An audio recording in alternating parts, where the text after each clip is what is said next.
Ito guys, yung aming papaya. Yan. Nagsihulugan na kasi ito guys. Kasi itong papaya na ito, noong nagkaroon ako ng papaya doon sa likod na, isang variety kasi ito sila guys eh. Isang variety. Ganon din ang nangyari guys. Nagkakaroon siya ng mga ganito. Nagkakaroon siya ng mga ganito guys. Kaya, pero nahihinog naman siya. Ayos naman yung kanyang bunga. Yung nga lang, nagkakaroon siya guys ng ganito. Pero yung iba kong mga papaya dito guys, hindi naman ganon. Yung kasama nito na inano ko doon sa may likuran, ay ganito din guys.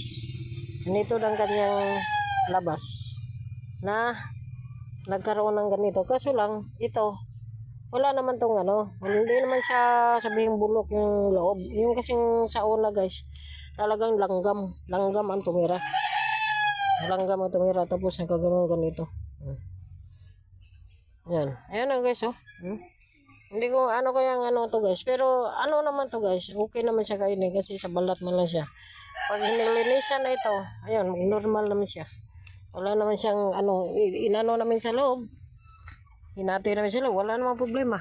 Napaka-ayos naman yung kanyang laman. Yan. Thank you for watching.